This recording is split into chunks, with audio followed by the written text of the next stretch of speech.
Did I step in poop or something? Do you guys smell that? No, someone's farting. Okay. Yeah.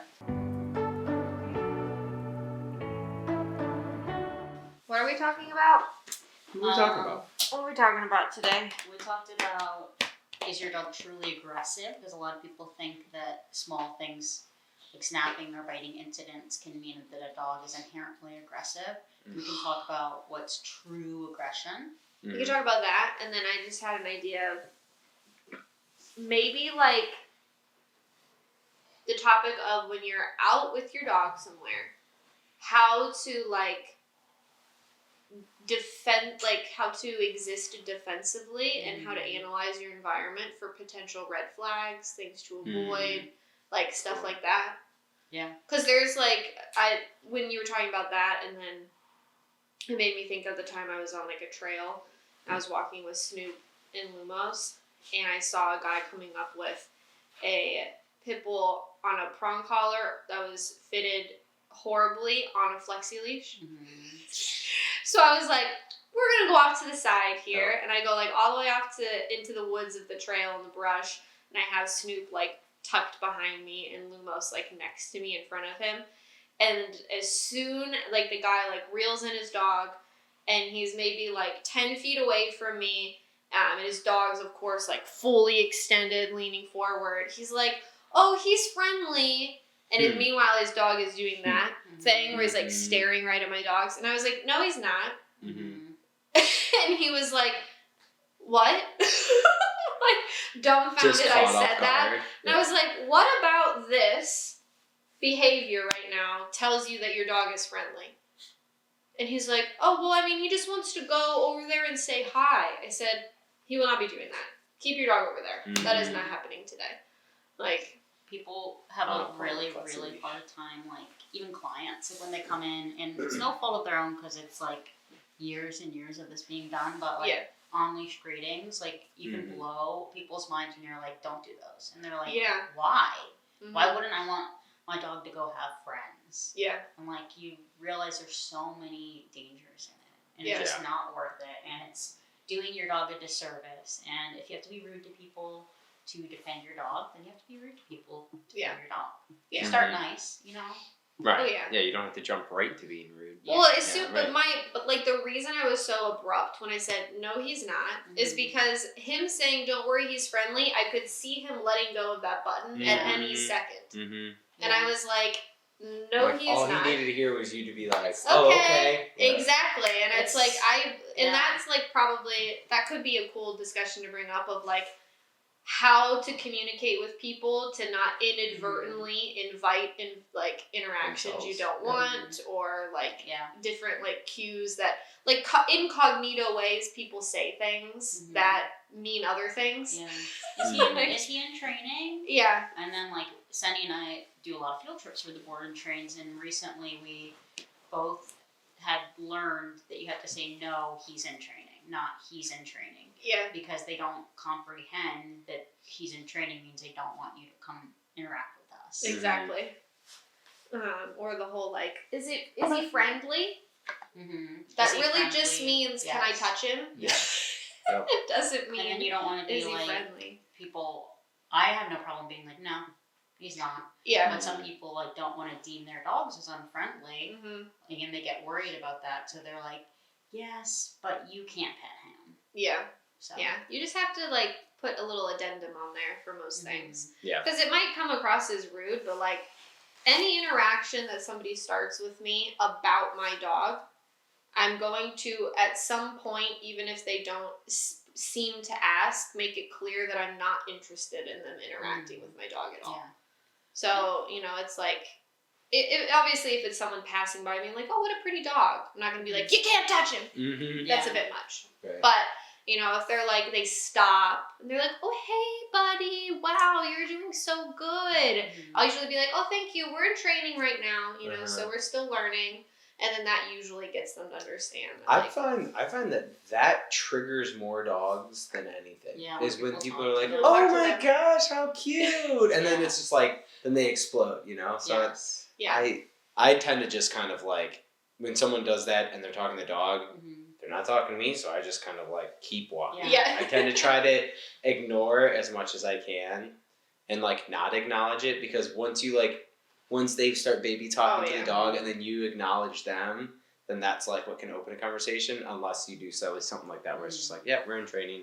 Yep. Typically I just kind of I just keep going. Yeah. If it's avoidable. I was surprised how many people like click at dogs like they're horses. Yeah. When I took Shelby to Crocker Park on her field trip, just like everywhere I went, I'm like, can you stop? Please. Can you stop? Crocker like, Park. My dog is listening to me. Yeah. My dog is doing great. My dog is having a great time. We're sharing a pretzel. Stop clicking at her. Stop doing it. Crocker Park in particular, I think it's a great place to go and train dogs, but almost all the time when I'm there, like if we're going in and out of the stores, which I get, some people will try to come up and give us a treat. Like the store people, they always try to come up and give you a bone. Yeah. And some people are really respectful about it, and they're like, here's a bone, can you have one? And then I always have them hand it to me. I'll never be like, yeah, go ahead, you can feed the dog, even if the dog is like a sweet little puppy, because again, we're kind of teaching a dog that a stranger has value. Yeah. So things like that, like when people are being really friendly, you don't want to be a jerk and be like, no, he doesn't want a treat right now. Like, yes, you can say that. I take the treat and I'm like, yep, he's in training. I'll give it to him later. Thank you. Yeah. Yeah, and also I don't really want my dogs thinking they can take food from like random people. Yes. Right. Yeah. It's like a kid in that because white you don't van know in the you don't know what they're giving their dog. Like some people are just the crazy. You know? My mom was like, don't take candy out of like people's vans. From strangers and stuff like that. We were walking around we were on a hike once, me and my husband and my stepson, and there was this man that just appeared out of like the trail, and he had like candy in like pins, like little like pins that you put on your clothes with little like button pins or whatever, that he was like offering children. That's weird. Yeah. So don't do weird. That. Don't he do like that. He like approached us and he was like, and you know what's weird when they like try to interact with your child and like not you. Yeah. You know what I mean? Yeah. And I like stepped in front of him and I was like, what are you trying to give him? And he was like, oh, I just have, what, and I said, no. Ew, no. So gross. No. And what's good about like the people with the treats and like kind of those bigger distractions and annoyances and stuff is for us, like expecting those things, we're pretty good at like avoiding that and working through it. And so it is beneficial in that sense when we go to Crocker and we have to deal with those people and we can like make it beneficial. But when you're like learning how to do that at first, or if you are like a little bit more like a quieter or passive person, it's definitely one of those big shocks. Going to Crocker is a good example of that. Because there's always going to be those people that are like trying to distract the dog or trying to distract you or something. It's an excellent session for the human side of things too. Like we forget about like a lot of the sessions are less about the dog. Sometimes some good lessons for the human to learn. So I was in Crocker Park and I had a very passive person. That's okay if you're like that. Like it sometimes takes work to be able to tell people no. Oh, it took me a long time. Yeah, this little boy came up and he was like, oh, a doggy. And he was like, excuse me. And I was like, no. I just kept walking because I know what your question is. Yeah. I know what you're going to ask. And I'm sorry, but I don't have to be... I don't have to cater to that. I can be polite. Yeah, being like clear and concise in your communication does not equal rude. Right. I'm just not leaving any room for potential like interpretation. And I don't want to stop. Like the big thing is like when people start talking to you, people feel like they have to stop and like answer this person's question. And one of the things like you were saying is I just say no and I keep walking. Yeah. I don't linger. I don't want to feel open to a conversation. I'm just not that kind of person. You advocating for your dog does not make you a bad person. Yes. That's a really important thing. And then another thing I kind of do sometimes too, especially with like speedy little kids, is like, and I think you had mentioned this too, but just like stepping in front of the dog, like just kind of like physical. just like just something where it's just like I'm telling you no, and then I'm clearly stepping in between you, because some people hear no, but that doesn't stop them. Yeah, like their like brain processes it too late. Like what you were saying with like just saying like, oh, they're in training, or like, you know, it's something where it's just like sometimes they hear that and then like as you're saying it, they're still going, yeah. So it's like, yeah.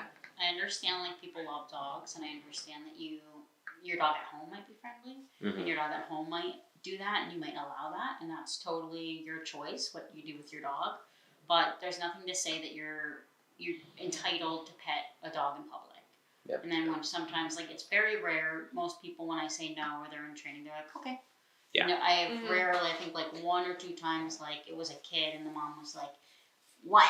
What does that mean? You're not letting my child say hi to the dog? Which is wild to me. Like, it's why? So crazy. Why do you want So your child to like touch a dangerous animal so badly? Right. Like, why? What about that is so important to you? Yeah, but I've found that like I would say 98% of people that do ask or acknowledge, if you tell them something like that, like no, he's in training or whatever, you know, they're fine. It's the people that don't ask, that try to do like the sneak pet, you know, like as you're walking by. Those are the people that are probably gonna be kind of jerks once you say something. Yeah. But, and I will say it. Oh yeah. I'll be the person that makes them uncomfortable for all the passive people that are too nervous to do it. Yeah. Yeah. I want them to feel humiliated, so they never want to do that again. And again, it took me a long time to be comfortable with that. Like, there's all like, I definitely struggle with that when we even just first got Sully and started like training and stuff. But it was just the simple understanding of like, if you don't speak up for the dog, who's going to? Yeah, exactly. So, and that was like kind of a big switch for me to be like, I have to step out of my comfort zone a little bit to make sure that that this dog can be okay. Because that's ultimately like at the end of the day, like being the owner of your pet, you know, that's something that you have to do, you know.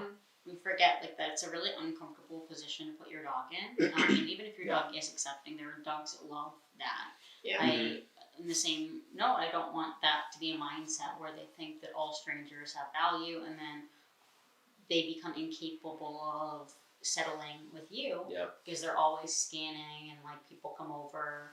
I was just in Crocker Park the other day and this pit bull puppy got so much attention that it was like every 5 steps we were being talked to about him because he's a very cute, beautiful dog. And the first 2 times he would launch himself at people and like go right into the arms. And I was like, we can't have that. Like I know it's friendly and I know that it's seemingly innocent, but we can't have a dog that does that because he's not listening to you anymore. He doesn't care about you anymore.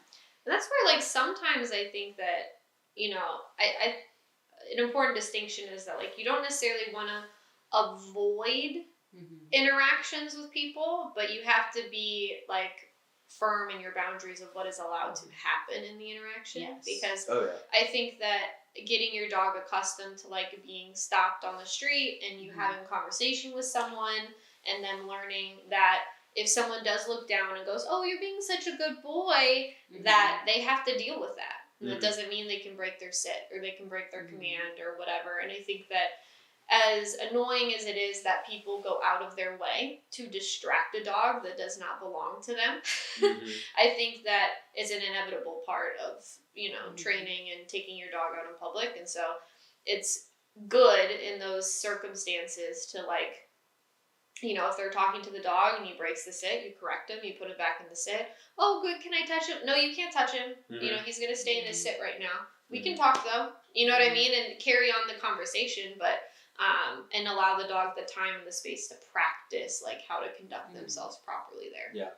I think we were also starting to talk about like if your dog is aggressive and you're doing something like this for the first time and we're starting to take our dog out into public for the sake of training, like how we can go about it in the utmost safest manner where not only does the owner start to build their confidence with taking their dog out, but the dog is a lot more comfortable. And for that generally will be like when we're first doing stuff like that with a truly aggressive dog or a dog that's just sketchy with people, it's always okay to use a muzzle. And I don't care what the general public thinks of me and my dog. I don't want you to come near me, so maybe that's a good sign that my dog is not ready for that. Mm-hmm. And then like another thing that we'll do is when we first start doing stuff is create an incredible amount of distance between ourselves and other people or other dogs. Yep. So we start like maybe at the green, like when you first walk into Edgewater, like past the Cleveland sign. Yep. Yeah. And then we can get a little bit closer and a little bit closer. And the goal is never to get super close,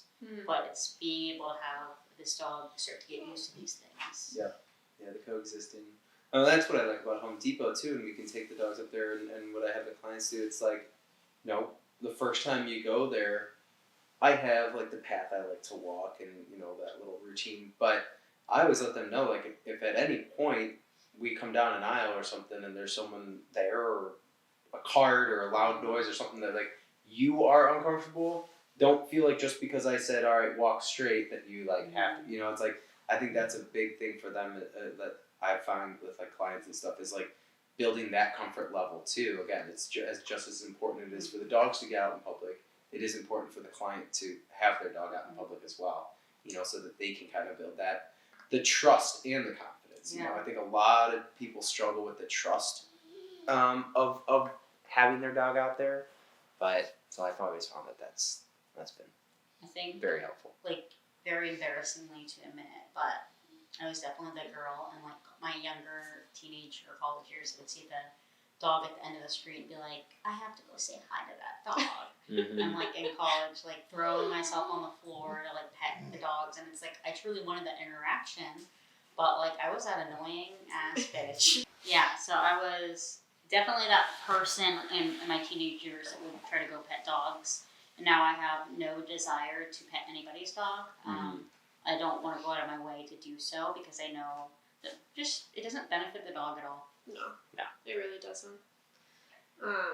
And I think too, like a big piece of it, having success if you go out in public with your dog. I think I'd say probably in the context mainly of like if the dog has to be muzzled or the dog is a little bit more like fearful or they just struggle in those public settings a little bit more, is like the human feeling confident in what they're doing and not feeling like embarrassed or shamed or guilty or whatever. Like nobody can make you feel that way unless you let them. Yeah. So if you go out in public with your dog and they're in a muzzle, you can't care about what people are looking at you or saying to you. You have to assume that it's going to happen. Yeah, like you just have to go out and you have to do it and you have to care about you and your dog and what you're working on, and that's it. I don't care what other people think when I take my dogs in public.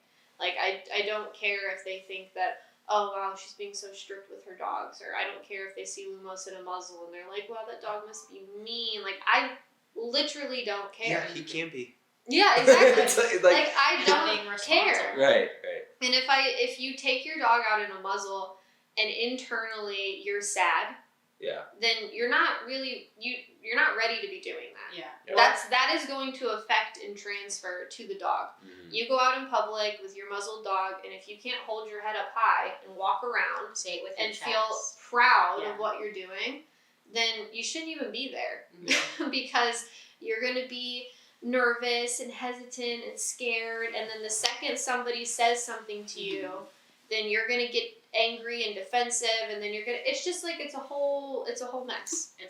You have to be confident in yourself and what you're doing. Similar to the conversation of like if you feel like you have to hide how you train from your family, friends, or the public, and you feel like then you think that there's something wrong with the training. Exactly. Or you think there's something wrong with what you did. Like I have a very sweet client, and she said, my friends and family are giving me a very hard time about e-collar training. And I was like, well, I'm glad it's not their dog.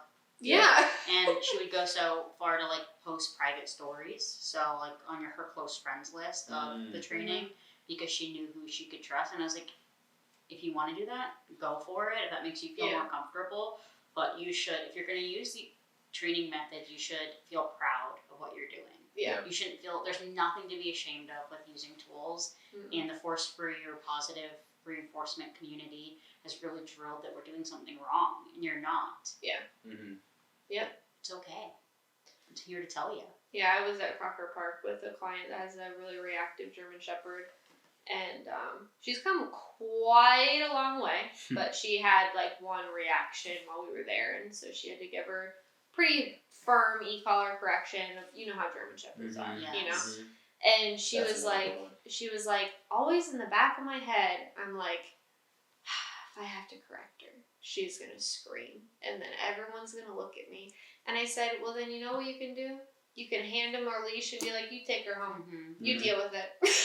Yep. I said, if anyone has the nerve to question what you're doing and pretend like they would know how to do it better or any different, or your dog and your process and what you've done and what you haven't done and what you've tried and what you haven't tried, I said, then they can take her home and they can figure it out. She can be their problem. And she started cracking up. She's like, that's such a good way to look at it. Yeah. She's like, because I know this works. Yep. She's like, I've seen it work.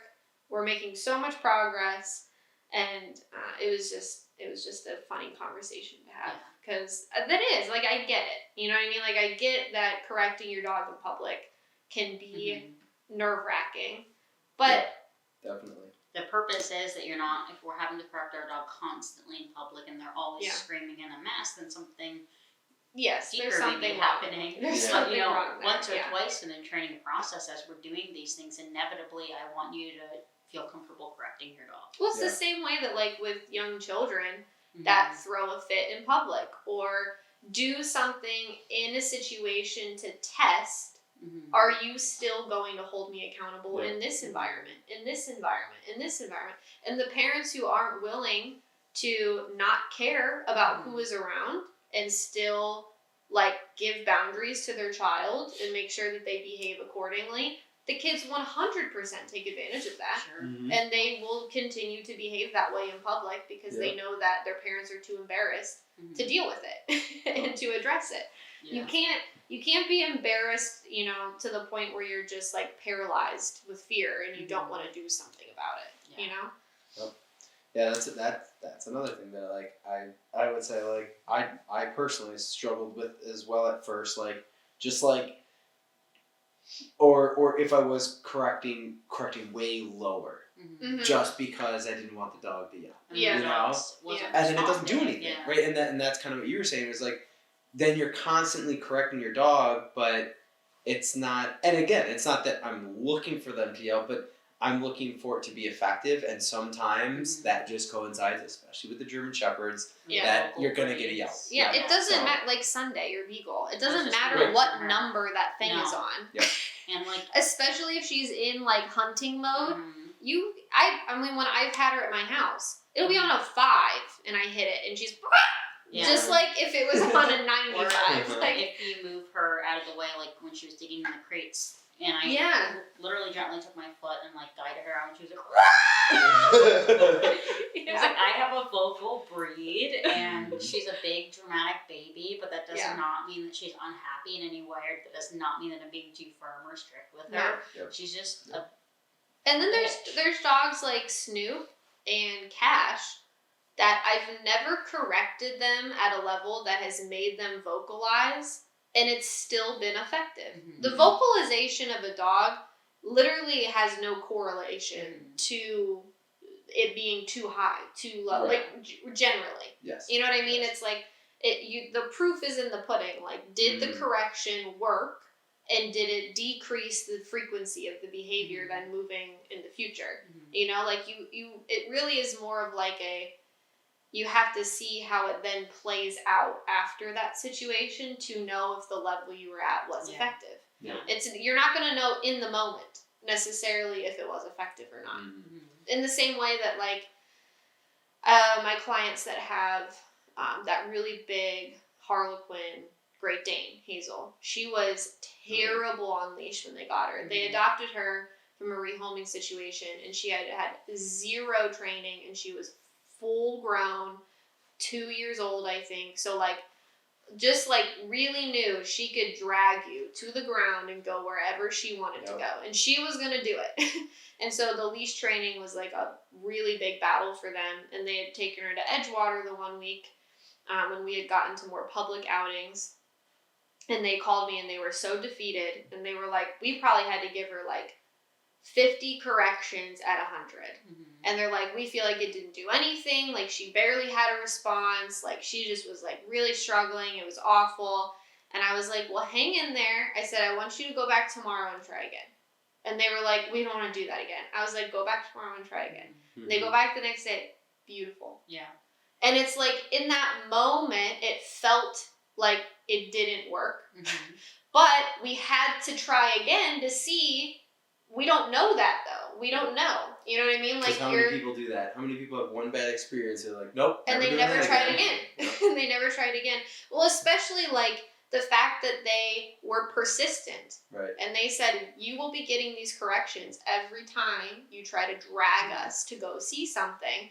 And it felt like in that moment, like we were having to keep giving the corrections over and over again. But when they went back to the park the next day, she remembered. Yep. She was like, wow, last time I was here, I really gave it my all. Yeah. And I said, I'm going to try to still do all the things that I was used to doing.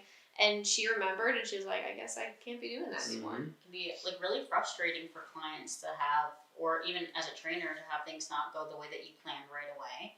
And like, you just got to keep trying, and you have to keep putting yourself out there and seeing what improvements we need to make. And if there's any adjustments, sometimes the biggest thing is just the consistency and the persistence of following through each time. Yeah. And helping your dog understand that this is never allowed. And there's no like gray areas, it's black and white, and people struggle with that. Yeah. Lumos is like, I truly think we had like a 2-year-long argument. Just 2 straight years where I was like, none of this is working.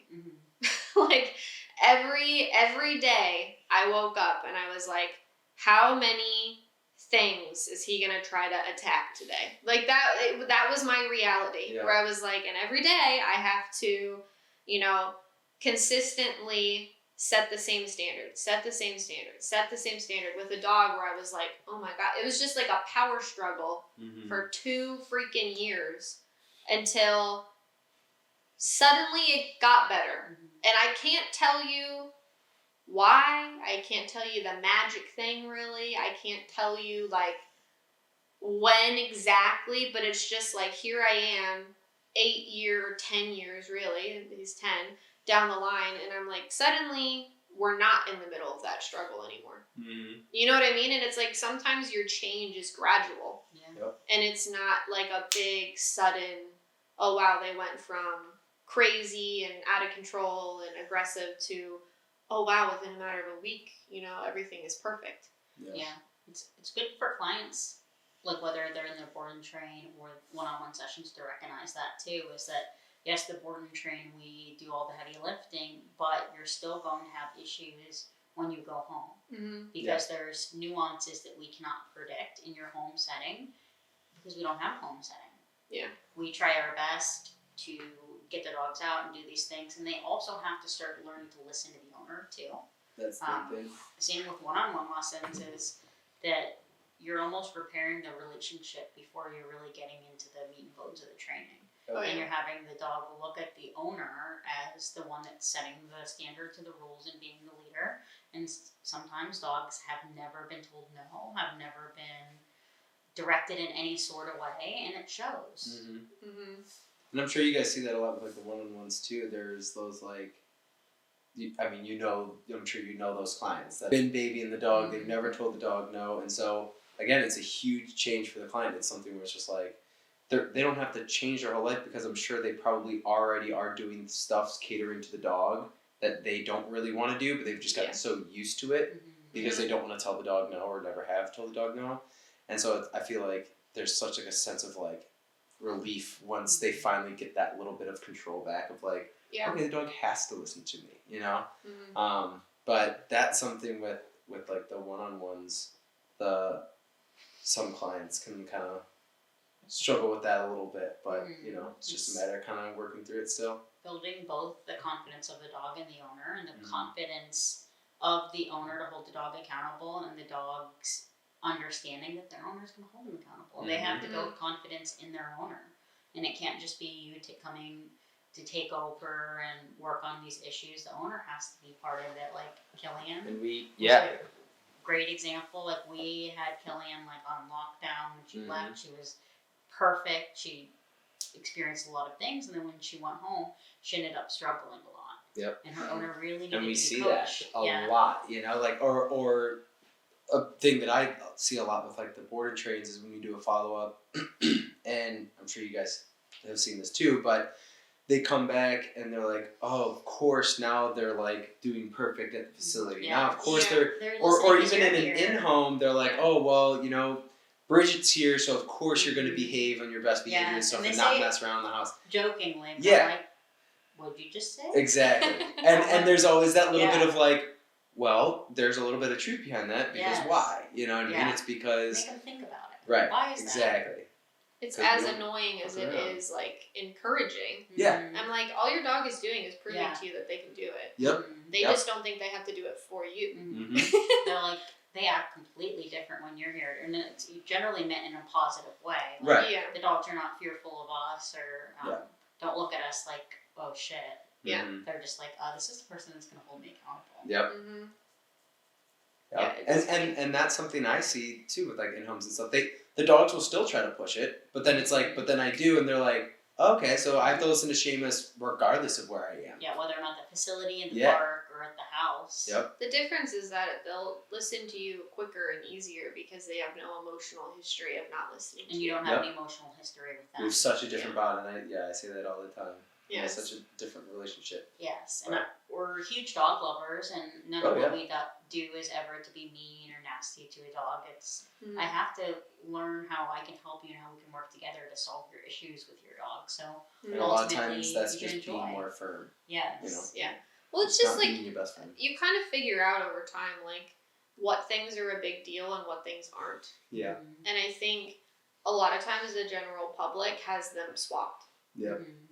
Like the things that that people think are a big deal, I don't view as much of a big deal, but then the things that I know are a big deal are things that like people will like skirt around or past or not address or different things. So like an example is like play biting is like a huge concern for people when they have a puppy. Yeah. It's a puppy. People It's gonna are bite you. They're like, they're Like- being aggressive. Yeah, like play biting is a huge deal for people. I've never ever, in all the dogs that I've raised, I've never had issues with that. Mm-hmm. And I and even like interacting and training all of the puppies that I've trained, never had issues with that. Mhm. Used to do board and trains with puppies, never had issues with it. Like if you know how to interact with your dog in a certain way, I don't think you'll have that many issues with it. But I also don't think even if your dog is play biting you, that it's really that big of a deal. That is something that is so easy to fix. Yeah. And it's not a problem right now. Mhm. What you need to focus on is not the fact that your puppy is biting you, but the fact that we're standing here in the lobby having this conversation and your dog is screaming and barking at you and jumping on you and you reach down and you pick it up Mhm. to finish the Or conversation. You're petting it, or Yeah. when people, like I had a client within the last year, and it was a husband and a wife, and the husband was very much in the attitude like, like we don't need this training, this is Yeah. ridiculous, and the wife's like, no, I've done my research on it, I love it. And then it's always like the men, like you can just get the vibe that they're not really into it. Yeah. Sometimes. Yeah. It doesn't happen very frequently. And then the dog's dragging the man around the room, and like he's being absolutely just like controlled by this dog, and I'm like, I think I see that we do need this. And I I've had, think but it it's comes interesting. from, No, go ahead. I was gonna say, I think it comes from the fact that it's like, I feel like a lot of the guys just being a little bit bigger, sometimes they can fight it. Yeah, they can physically manipulate the dog. So they're a like, little more. no, this is fine. Like I can do it. I'm like, take your Unless dog it's for a fine, mile yeah, walk yeah. and tell me that your arms aren't burning. Yeah, you know? exactly. Like, It's easier to physically control because generally men are a little bit stronger. Right. Yeah. but it's like, but is that the right answer? No. Like, no. It's just that, Like, yeah. train your dog. And also, like, I don't know, have some empathy for your female partner that they can't do Definitely. that. Right. Yeah. Yeah. Just care a little bit. I don't Yeah. know. But no, I have a couple clients right now where the men are completely disinterested. Yes. And It's they hard. honestly, I don't care. Yeah. If you don't care, then I don't care. Yeah. So if you ask me questions and you say like, hey, the dog is still doing this, I will give you all the information you need to be successful and address it. I will ask you, why don't we work on it now? If you say, no, it's okay, then I say, okay. Yeah. I am not obligated to make you care. Right? And make you want to do it. I will spend the hour with your wife who is dedicated and wants to learn and wants to get it done, because is it better for the dog to have like a much more consistent form of leadership where all the rules are all the same with everybody all the time? Obviously. But it's not the end all be all. And what usually happens is that the dog will listen to the partner that is dedicated and willing to do it, and then they won't listen to the partner who isn't interested. And that's your own prerogative. Yep. If that's the way you would like to live, sir, ma'am, whoever, I don't care. Yep. I don't have the energy to convince people anymore. like if you are genuinely want help and you want like you can tell the difference. Yeah. You know, between the people who really are putting in the time and the energy and the effort and everything like that, and then the people who are just like, why is not it in it. fixed yet? Right. Yes. And then there's people that just have a busy life and they come to you in the follow up or whatever, or next lesson, they're like, listen, this week was nuts. I tried doing things but I couldn't. Like, okay, cool. Right? Life happens. We'll do it. You know, like that is life. That's especially like that's your life. This is what it's gonna look like. And over the 10 weeks that you guys do and you know the 4 weeks that the boarding trains do and stuff, it's something where, you know, you slowly kind of, I feel like the owners do kind of like fall into that groove of like trying to figure things out. But yeah, some days you can't do it, and that's fine. Yeah, and people have this like misunderstanding that you need to dedicate an hour to training every single day. And I think it's our job as the trainers to show busy people how training can easily fit into your life, and we can really focus on the things that matter, whether you've had a 12-hour day and you're coming home and you're exhausted and you can't do anything. You can. Yeah. You have to prioritize things to a certain bit. Yeah. Like, we all make time for things that we enjoy. It's like eating healthy and working out. Like, a lot of people are like, I just don't have the time. You can carve 30 minutes out in your day for something, you know? Yeah. And even if you can't do obedience commands, you can't practice that, you can certainly still hold your dog accountable for behavioral things. Yeah. And it's about the quality of the interactions more than it is the quantity of it. It becomes like in the first like couple weeks of training, it is about reps, and it is about the work you're putting in and how often you're doing the training. And then as the dog gets more proficient and the human gets more proficient, it becomes more about the quality of the commands. Yeah. Like if you talk to like people that are at the top of their game in sports, with dog sports or different things like that, and you really like talked about how much training they do. Quality training does not take that long. Like, with these young dogs that they're training, they're doing like 10 minutes. Yeah, 10 to 15 minutes. 10 to 15 minutes at a time, maybe twice a day. And that's it. Yep. Like, if you know what you're doing and you're being given a plan and you're being given like parameters to follow, it doesn't, and you're doing it well and the communication is clear. Like, I know when we do lessons and stuff, I'm sure you've heard this, Bridget, too, like, in the middle of the lesson, the client will be like, it's just like blowing my mind how quickly they're picking up on this, or like how fast they're learning, or, you know, things like that. And it's like, it's easy for them to, most dogs are very intelligent. You know, there's not that wide of a range of intelligence in dogs. But like most dogs are very smart, and if you communicate in a way they understand and it's clear, they learn extremely fast. Yeah. Yep. It's not the learning that's ever the issue. It's the people following through and being consistent and like taking the time to incorporate it into their day. But it doesn't have to be like this big, oh, I need an hour in the morning and an hour in the evening. I couldn't, with the kids, I can't, you know, get into it. It's like, find time in your day where you can take 10, 15 minutes. I bet your kid watches an iPad for a little bit in the morning. And I bet your kid, you know what I mean? Like, there's probably times, again, if you really want to make it work, you will make it work. Yeah. You'll find the time to do it. Or, like, we've all had clients that, like, we'll do bed stays or downs or whatever command it may be, and then week after week, the dog's not improving in the command at home, but we can get them to do the facility perfectly fine, then I start to realize I don't think that you really care about this command, and that's okay. Yeah. Your dog doesn't have to hold an hour-long bed stay to be considered well-behaved. Yeah. Is there something that we could work on that you're more interested in addressing? Right. No, I agree. Yeah. But if they're wanting to know that command and there's something wrong, of course we're going to help you with that. But there's some people that are like, we didn't really need the bed stay this week. Or you start to pick up exactly what their interests are within their household. I feel like the beds are usually the bread and butter. The downs, at least for the board and trades, the downs typically are kind of like, we don't really use that too much, like in the house. And I'm like, yeah, that's understandable. I never, like, very rarely, I think, do I ever use a downstay in my house with Sully. I love the downstay though. Like, I try to like encourage people. Like, this is so universal. I could go anywhere with Sunday, and if I need her to be staple for a moment, then I have the ability to do so.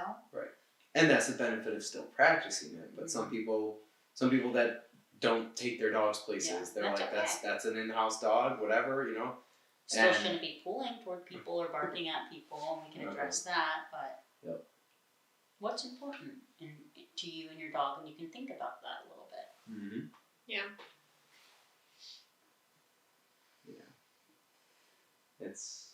We kind of went all over today. We did. I don't know that we had like a... It's good. It's okay. David never has a plan for his podcast, so... We just cosplayed David today. Yeah. Oh, man. Also, there's 2 dogs in this room right now. You probably didn't even know that, did you? But these 2 dogs literally could have never been in this room together, 4 or 5 months ago? Absolutely. Because they would have lost their ever-loving marbles. This dog, he has never, prior to training, he'd never left their property. Yeah. He was that reactive. And Steve, if a gust of wind blew, Steve was barking at it. Dragging his sweet angel owners down the street. Mm-hmm. Not anymore. Not anymore. No way, Jose. And do they look sad? They're sleepy. This one's falling asleep and farting. He's been farting it up, yeah. Steve He's got some gas today. Dreaming He's out. of the summer. Yeah, they would have never, honestly, like, he would have never been able to just be in here even alone, let alone with another dog sitting right next to him. Yeah. He would eat their fence trying to get to the dog. He was one of those guys? Oh, yeah. He was... Yeah. You are a little wild. You've come a long way. A long way. I don't have a dog today. Seamus is dogless. I'm dogless. Where's your formerly reactive pit bull that you've trained? You probably have a long list of those. Yeah. It's not like we have a shortage of them around here. No. Carl. Carl. He'd fit in right there. He'd look great. Carl was good.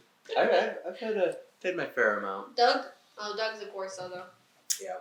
I love Doug. I think Doug has the cutest face in the world. Riot was more kind of just puppy stuff, but he was fun. He was fun. He's a cute guy. You could borrow Atticus for today. There you go. He was another one. They all came on the same day for daycare. On purpose? Or? No, they were just all here. I was like, wow, we've got Baby, we've got Addie, we've got Steve.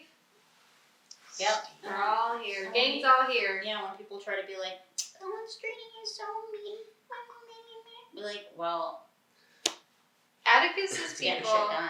they left a review after their training on Google, and like, first of all, it was very sweet of them, but something that they said in it that I thought was also very sweet but very interesting was they said they were like, we could never hope to recreate the kind of relationship that Atticus has with Michelle. And it was like, just like so interesting to hear that perspective of it, I guess, you know, because like that program with him was tumultuous, to say the least. There were certainly moments that they had to really trust me in what we were doing, because he was a handful. He was right at that point where he was about to go down a very dangerous path. Very dangerous path. He would be a dangerous dog untrained. 100% towards people and dogs, absolutely. So we can't allow a dog to exist like that. No, and it was like because it was like that adolescent moment, 10 months old, you know, and he was like, now I'm making all the big choices that are going to determine like what direction I'm going to go. So they came to training at the perfect time, and they'd tried training before, you know, the cookie training and stuff, and that didn't work very well, but he just has a very dominant personality. And so like throughout the training, when we were working on stuff, I mean, he tried to bite me, you know, there was just a bunch of different little things that happened, and like, so there were tough moments that we had to work through, and like I said, like I'm very thankful that they were trusting of me to help them through that stuff, and that they really trusted the program and the process. And so to hear on the other end of it that even though they saw all those hard moments, they were like, the relationship that she has with our dog is like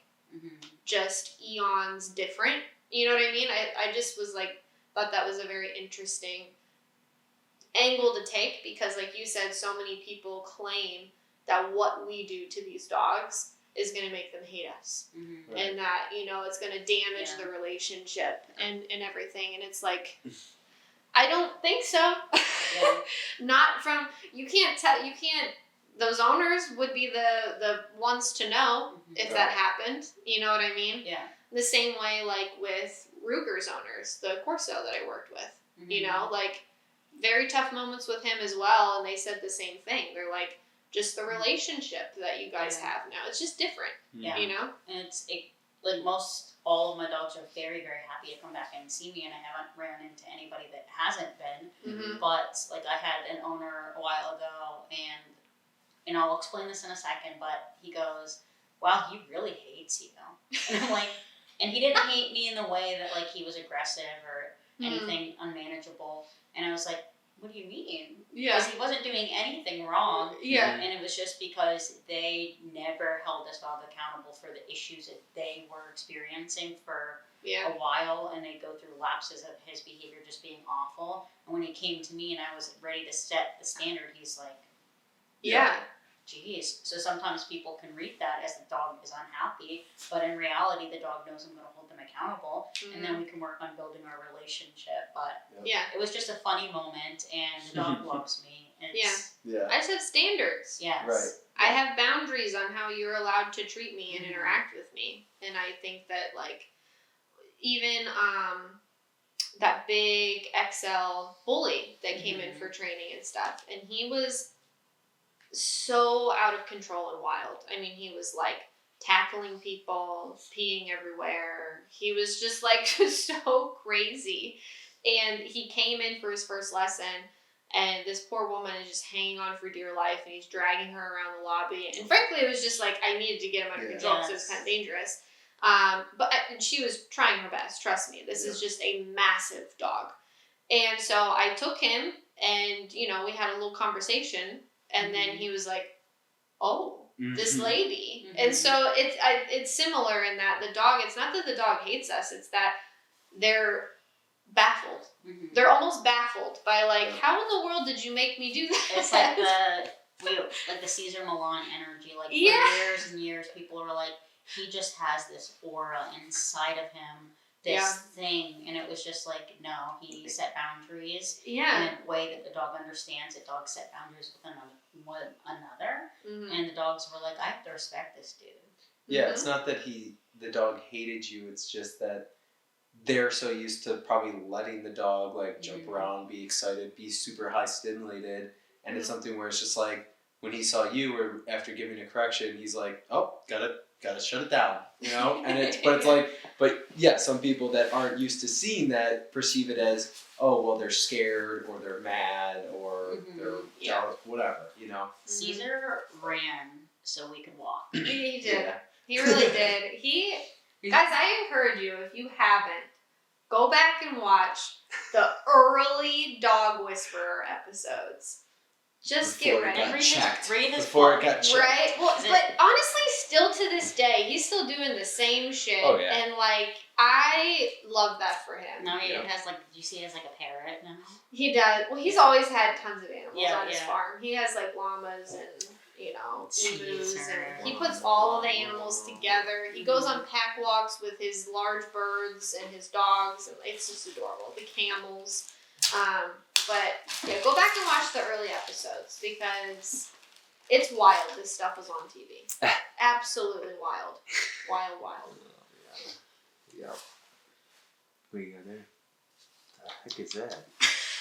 I'm gonna be trying dog treats on every episode of the I was gonna podcast. say, Bridget's always just like Sneaking a fondling little dog piece. treats. I looked at the reel and the pile of bacon bits.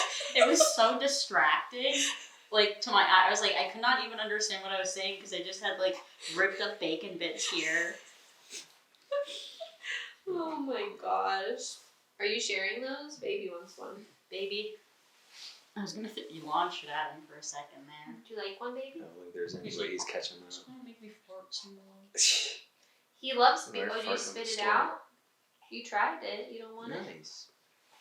I'll put it here for you. There you go. He Step loves on. beef sticks. That's Mm. why he's farting. Yeah. He's a beef stick guy.